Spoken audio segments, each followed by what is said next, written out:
예수님께서 이 땅에 탄생하신 성탄절입니다. 오늘 성탄절 하나님께서 주신 말씀을 통해서 또 하나님의 은혜를 생각하고 또 주의 음성을 듣는 복된 시간이 되기를 주의 이름으로 부탁합니다. 오늘 제목을 같이 한번 읽겠습니다. 시작. 함께 엎드려 경배하자. 하나님의 아들 예수 그리스도께서 이 세상에 인간의 몸을 입고 탄생하신 이 거룩한 날, 만왕의 왕의 탄생일입니다. 지극히 높으신 하나님의 아들께서 하늘의 보좌를 잠시 버리시고 이 죄악 많은 세상에 인간의 이 몸을 입고 탄생하신 이 날은 하나님께서 너무나도 기뻐하셨어요. 그 천사들을 보내서 이렇게 목자들에게 선포했죠. 온 세상에 미칠 큰 기쁨의 좋은 소식을 전하노라. 그렇게 하나님께서 전하시면서 기뻐하셨어요. 하나님께서 보실 때 이 세상에는 아무도 의인이 없었어요. 의인 없나니 하나도 없도다. 사탄 마귀의 지배 아래서 죄만 짓고 어두운 가운데서 살다가 다 지옥 형벌 받을 수밖에 없는 인생들이었어요. 인생들에게는 희망이 없어요. 다 절망의 사람들 뿐이 없었어요. 그런데 예수님께서 이런 세상에 오셔서 우리가 죄사함 받을 수 있는 길을 열어주시고 영원한 생명을 주셔서 모든 사람이 이제 이 세상을 살다가 예수님 믿고 세상을 떠나면 다 천국으로 갈 수 있는 길을 마련해 주기 위해서 이 땅에 탄생하신 것입니다. 할렐루야. 그런데 무슨 성탄절이 무슨 잔치나 하고 뭐 먹는 거나 먹고 그런 날이 아니잖아요. 하나님 아버지께서는 아기 예수님이 탄생하시자 들판의 목자들에게 천군 천사를 보내시고 천만 천사가 나타나 아기 예수님을 축하하고 찬양을 했습니다. 그리고 하나님의 아들 만왕의 왕이신 예수 그리스도께 경배할 자들, 예배할 자를 준비하셔서 경배하게 하신 것이 오늘 본문의 말씀입니다. 이 만왕의 왕께 드리는 경배를 통해서 우리에게 주는 교훈을 같이 생각하려고 합니다. 화면을 보시면 첫 번째 같이 한번 읽겠습니다. 시작. 만왕의 왕 아기께 경배하게 하시려고 동방의 박사들을 부르셨습니다. 아기 예수님이 탄생하신 곳은 그 장소는 어디입니까? 베들레헴이죠. 그런데 이때가 헤로드 왕 때라. 그렇게 1절에 말씀하고 있어요. 1절을 다시 한번 같이 읽겠습니다. 시작. 헤로드 왕 때 예수께서 유대 베들레헴에서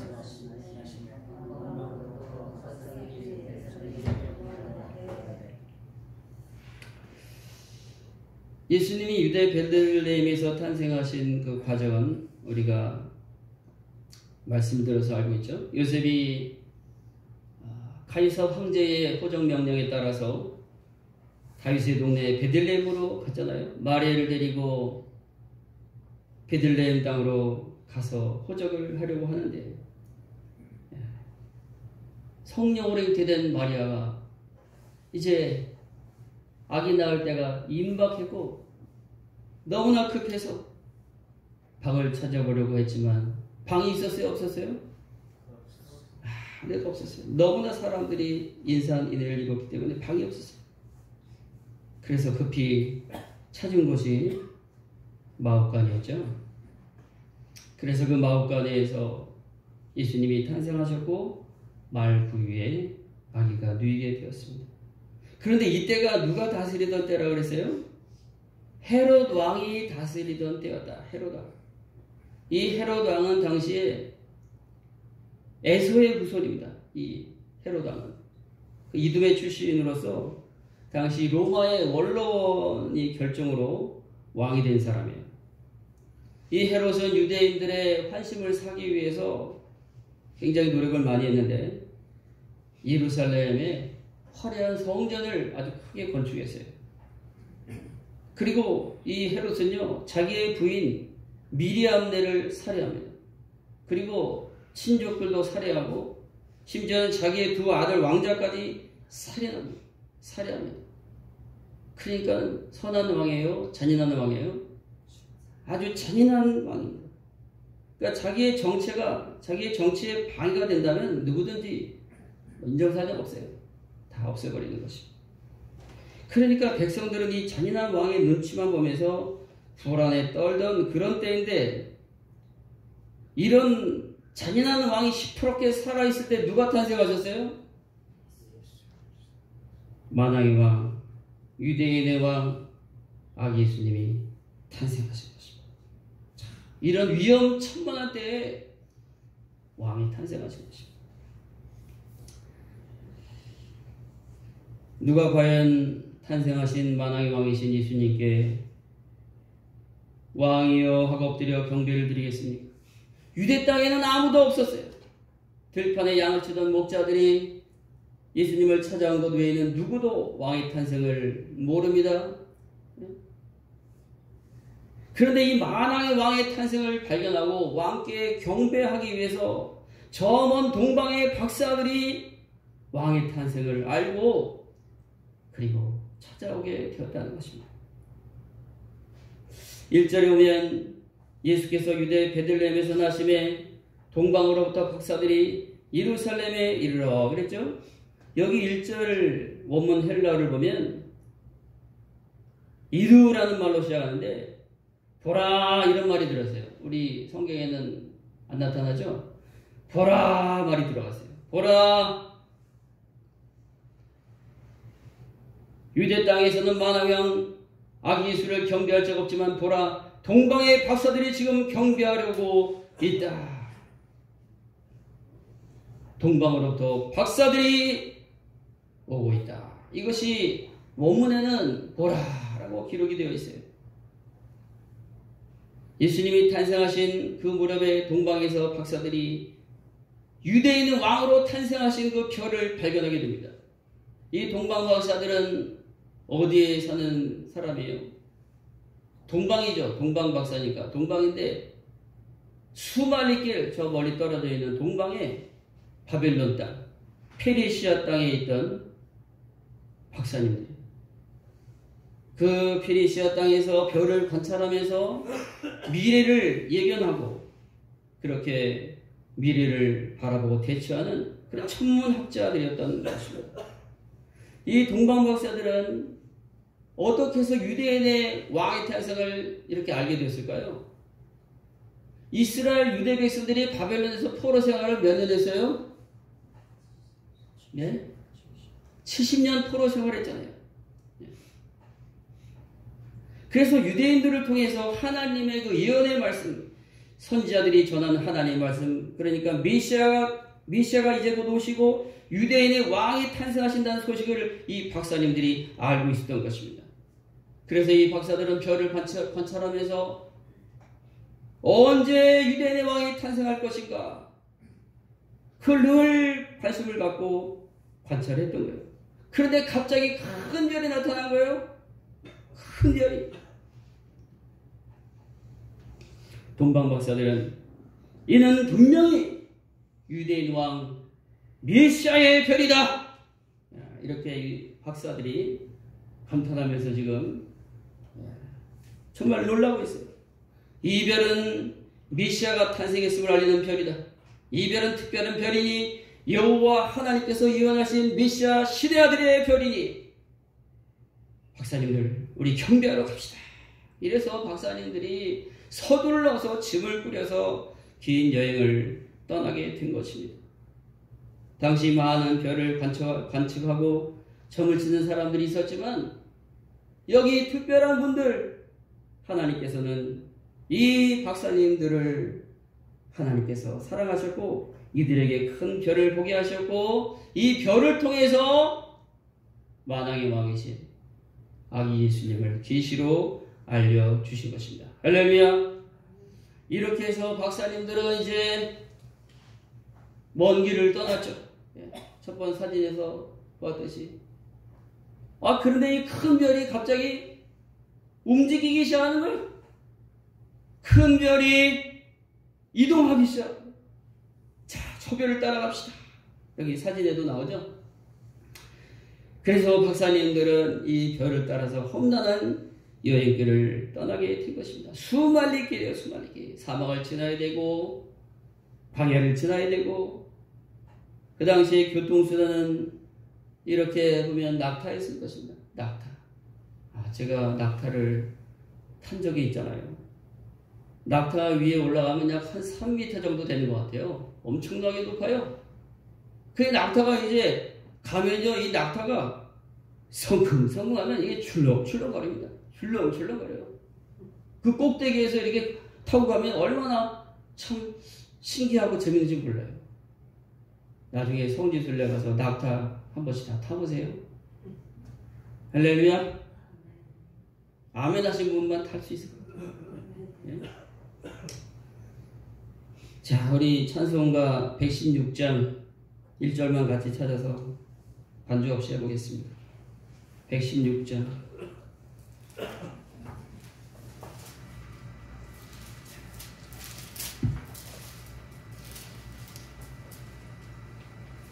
네, 116장. 동방에서 박사들.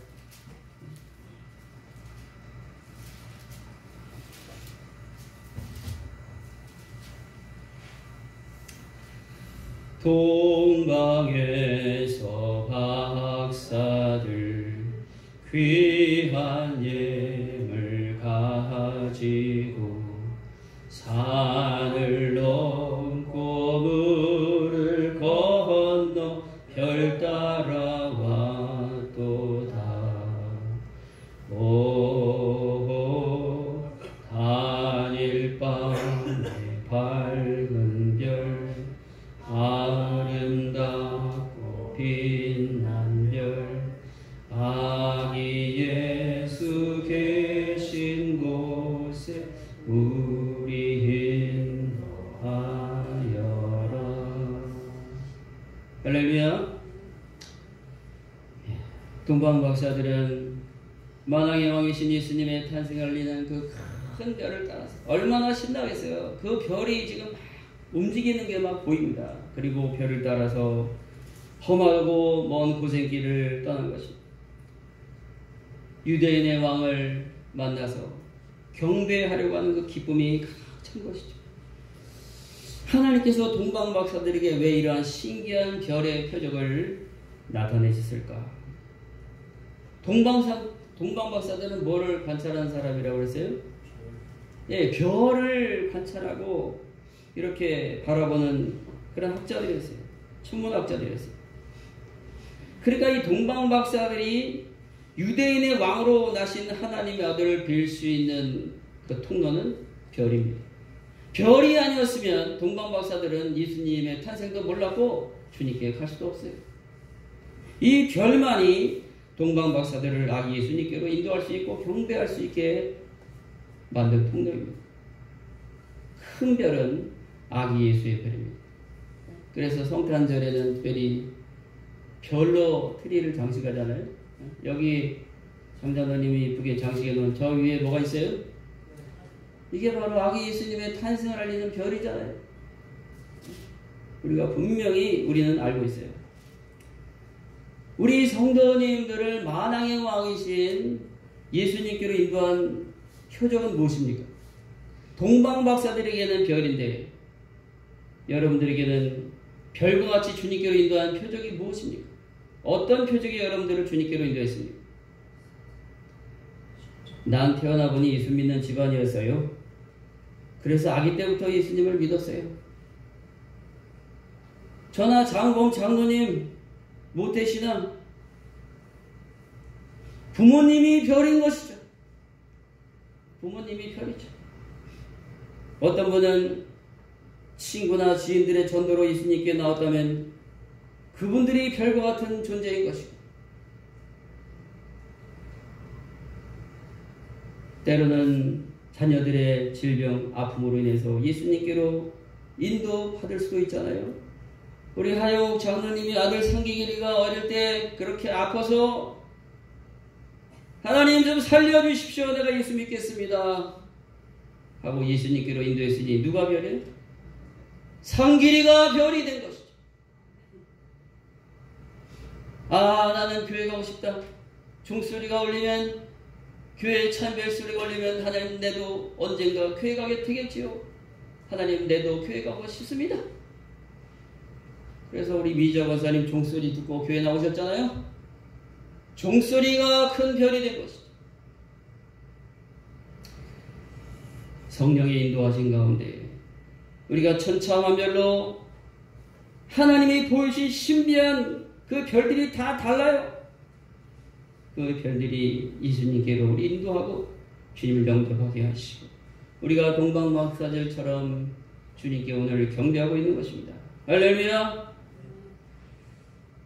오늘 만왕의 왕께 경배하는 과정을 통해서 볼 수 있는 것은 두 번째, 같이 한번 읽겠습니다. 시작.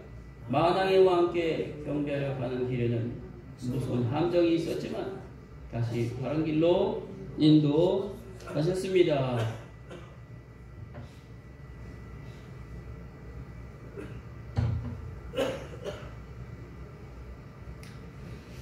동방박사들은 수말레 길을 떠나 이제 움직이는 별을 따라 드디어 유대 땅까지 도착을 했어요. 야, 이제 유대인의 왕을 뵐 수 있구나. 이제 다 왔다. 기대에 부풀어서 박사들은 이제 왕에게로 나가려고. 어디로 갔어요? 왕이 탄생했으니 당연히 예루살렘 헤롯 궁전에 계시겠지. 왕궁으로 가자. 이렇게 해서 동방박사들이 예루살렘의 왕궁으로 간 것입니다. 그런데 거기 누가 도사리고 있어요? 악명 높은 헤롯 왕이 거기 도사리고 있었다는 사실을 지금 모르고 가는 거죠. 동방박사들은 유대인의 왕 메시아가 베들레헴에 탄생하신다는 사실을 모르고 있는 거죠. 그래서 상식적으로 왕이 탄생했으니 왕궁으로 갑시다. 그래서 왕궁으로 간 거예요. 이 번지수를 잘못 찾아간 거죠. 자, 어쩝니까? 참 큰일 났어요. 2절과 3절을 읽겠습니다. 성경 2절과 3절 시작. 유대인의 왕으로 나신 이가 어디 계시냐? 우리가 동방에서 그의 별을 보고 그에게 경배하러 왔노라. 헤롯 왕과 온 예루살렘이 듣고 소독한지라. 동방박사들은 정말 기쁜 마음으로 너무나 좋아서 유대인의 왕으로 왕이 탄생하셨는데 그가 어디 계십니까? 우리가 동방에서 그의 별을 보고 그에게 경배하려고 왔노라. 그에게 경배하려고 왔노라. 이 말은요, 단순한 그냥 왕에게 경배한다는 뜻이 아니에요. 성경에 보면 이것은 하나님의 신께 경배하러 왔노라. 그런 뜻이 들어있어요. 하나님 여호와께서 보내신 인류의 메시아 신께 예배를 드리려고 우리가 왔노라. 그런 뜻이에요. 동방박사들이 큰 별을 따라 이렇게 기쁨으로 자발적으로 그 왕을 보고 싶어 수말레 길을 달려와서 지금 경배하고자 한다는 그런 말입니다. 얼마나 감사한 일이에요. 지금 유대 백성들은 400년 동안 하나님이 한 번도 지금 선자를 통해 말씀하시거나 이렇게 그런 적이 없어요. 하나님이 침묵하고 계셨어요. 그래서 유대인들은 언제나 메시아가 오십니까? 언제나 다윗의 자손 메시아가 오십니까? 하나님, 저희들이 기다리고 있습니다. 이렇게 기다리던 사람들이거든요. 그런데 동방박사들이 와서 우리가 유대인의 왕의 탄생을 알고 지금 경배하려고 왔습니다. 이렇게 말하면 기뻐해야 되잖아요. 기뻐하고 막 즐거워야 되잖아요. 그런데 전혀 그렇지가 않아요. 이 말을 들은 헤롯 왕과 관리들 어떤 모습인가요? 이들의 얼굴이 막 흑빛으로 변하기 시작합니다. 헤롯 왕은 그 얼굴에 막 살기가 돌기 시작했어요. 자, 3절에 보니까 헤롯 왕과 온 예루살렘이 어떻게 했다고 했어요? 듣고 소동한지라. 유대인 왕의 탄생을 알리는 동방박사들의 말을 듣고 소동했다고 했어요. 소동했다는 거죠. 막 두려워서 막 공포에 떨었다는 거예요. 웬일이고? 이거 큰일 났구만. 다들 놀라고 막 공포에 떨었다는 거예요. 왜 그럴까요? 안 그래도 잔인한 헤롯 왕의 심기를 건드리면 그 잔인성이 폭발하게 되는 거잖아요. 그럼 백성들에게 어떤 짓을 할지 모른다는 거예요. 이야, 이제 왕이 탄생했다는 소식이 이제 알려졌으니 저 헤롯이 무슨 짓을 할까? 걱정이에요. 이렇게 동방 박사들과 헤롯 왕이 함께 지금 만나서 대화를 하는 그런 장면입니다.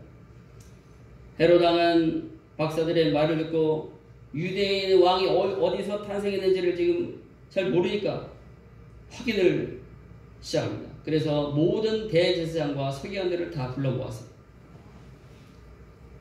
자, 유대인의 왕 메시아가 어디서 탄생했는지 한번 알아보라. 그랬더니 서기관이 나와서 미가서 5장 2절을 읽었죠. 유대 베들레헴입니다 하면서 읽었어요. 이것은 미가 선지자가 예언했던 그 말씀입니다. 그러니까 헤롯이 이제 박사들에게 별이 나타난 때가 언제인지를 또 확인해요. 자, 8절 말씀 같이 한번 읽겠습니다. 8절 시작. 베들레헴으로 보내며 이르되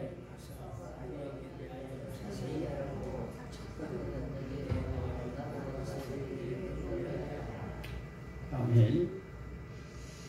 헤롯이 유대인의 왕으로 탄생하신 아기가 태어난 때를 묻고 박사들에게 당신들이 먼저 찾거든 내게 알려주시오. 나도 왕께 경배하겠소. 진짜예요? 진실된 마음입니까? 아니잖아요. 자신의 이제 왕위를 위협하는 메시아 아기를 살해하겠다는 그런 악한 계획을 품은 것입니다. 자, 이대로 그냥 진행된다면 하나님의 아들 아기로 탄생하신 예수님이 위험합니다. 지금 동방 박사들이 길을 잘못 들어가지고 큰 함정에 덫에 빠진 것이죠. 헤롯은 만왕의 왕으로 탄생하신 예수님을 죽이려는 진짜 경배자가 아니라 가짜 경배자입니다. 하나님께서는 12절에 우리가 보았듯이 동방 박사들에게 꿈에 나타나셔서 박사들이 가는 길을 돌려서 헤롯에게로 가지 않고 다른 길로 돌아가게 하셨다. 그렇게 말씀하고 있어요. 헤롯의 관계에서 벗어나게 하신 거죠. 그래서 아기 예수님을 보호하십니다. 오늘날에도 이러한 관계가 있을까요? 없을까요? 교회를 무너뜨리고 예수님께 경배하는 일을 막고 온 천지를 사단의 세상으로 만들고 붉은 세상으로 만들려는 사악한 헤롯 같은 자들이 오늘날 우리 대한민국 땅에도 얼마나 많습니까? 이들이 포괄적 차별금지법을 만지작거리면서 이제 통과시킬 태세입니다. 이 법이 통과되면 한국교회는 무너지는 것입니다. 만왕의 왕이신 예수님을 경배하고 예배하는 일이 너무나 힘들어질 것입니다. 핍박이 시작될 것입니다. 그래서 우리는 기도하고 있는 것입니다. 우리가 매달려 한국교회를 지켜달라고 하나님 앞에 기도하시길 주의 이름으로 부탁합니다. 우리가 주님께 경배하고 믿고 따르는 일에 사탄은 계속 덫을 놓고 있죠. 함정을 놓습니다. 그런 우리가 늘 깨어서 분별력을 가지고 그런 함정에서 항상 벗어나야 될 줄로 믿습니다. 이제 동방 박사들은 길을 잃었는데 이제 왕이 탄생하신 곳이 어디라는 것은 알았어요? 베들레헴이라는 것은 확인했잖아요. 야, 베들레헴인데 그러면 어디로 가야 되지? 베들레헴인 건 아는데 어디로 가야 되지? 그리고 이제 왕궁을 빠져나오는데 갑자기 뭐가 나타났을까요? 큰 별이 또 나타난 거예요. 별이. 그래서 9절같이 읽습니다. 시작. 박사들이 왕의 말을 듣고 갈새 동방에서 보던 그 별이 문도가 없습니다.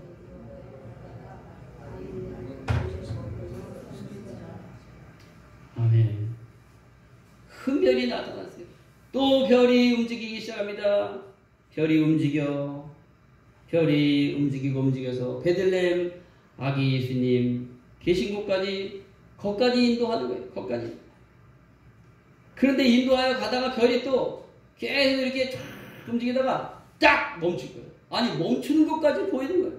자, 이렇게 사진이 있어서 그건 이제 반응을 이렇게 별이 악이 있는 곳 위에 딱 멈춰서 화하게 빛을 발하고 있는 것입니다. 동방박사들은 환호했습니다. 할렐루야! 이야! 우리가 지금까지 수많은 길을 왔는데 이 별이 저기에 멈췄어! 하면서 막 크게 기뻐하더라. 그리고 집에 들어가서 보니 아기와 그의 어머니 마리아가 함께 있는 것을 보고 엎드려서 경배를 드립니다. 자, 11절 말씀 읽겠습니다. 시작. 집에 들어가 아기와 그의 어머니 마리아가 함께 있는 것을 보고 엎드려 아기께 경배하고 고배약을 열어 황금과 유향과 몰약을 예물로 드리니라. 아멘. 엎드려 아기께 경배했다 하는 말은 아기 예수님께 신적인 경배를 드렸다. 예배를 드렸다는 뜻입니다. 수말리에서 정성껏 준비한 황금과 유향과 몰약, 아주 값진 예배를 예수님 앞에 내어놓고 경배하면서 주님께 예배하는 동방박사들입니다. 이렇게 동방박사들이 아기 예수님께 경배하면서 예물 드리는 모습이죠. 처음 하나님의 아들 예수님을 배웠고 예배자가 된 이 동방박사들, 수말리 먼 땅 바벨론에서부터 여기까지 와서 아기 예수님을 축하하고 경배를 드린 것입니다. 동방에서 왔다. 우리는 이 대한민국은 어떤 나라라고 계속 불려주고 있습니까? 동방예의지국 대한민국. 이 동방에서부터 박사들이 와서 수말리 길을 와서 아기 예수님께 경배했다. 동방박사들이 누굽니까? 한번 따라하세요. 동방박사들은 우리들입니다. 우리가 동방박사예요. 여기서 예수님께서는 하나님께서 이 동방박사들을 통해서 우리를 보여주고 있는 것입니다. 이제 먼 날 이방인들이, 동방박사님 같은 이방인들이 예수님 앞에 엎드려 경배하면서 하나님을 찬송할 것이다 하는 것을 미리 보여준 사건입니다. 할렐루야! 오늘 성탄절, 우리 인생이 정말 다 각각 다릅니다. 우리의 살아온 과정이 다 달라요. 그런 역경 속에서 하나님의 큰 별을 만나 하나님의 기적의 표적을 따라서 우리가 예수님을 만나고 경배하고 섬기게 되었습니다. 우리는 언제까지 이렇게 경배하면서 주님을 사랑할까요? 우리의 경배는 천국까지 이어질 것입니다. 할렐루야! 이제 우리가 주님 만나는 그날, 주님 만나는 시간도 다 다를 것입니다. 물론 주님 재림하셔서 혼인잔치 벌어질 그날은 똑같지만 각자가 주님을 먼저 만나는 날은 다 다를 것입니다. 그날 우리가 주님을 만나 경배하면서 찬양하면서 영광 돌리는 우리 모두가 되기를 주의 이름으로 축원합니다.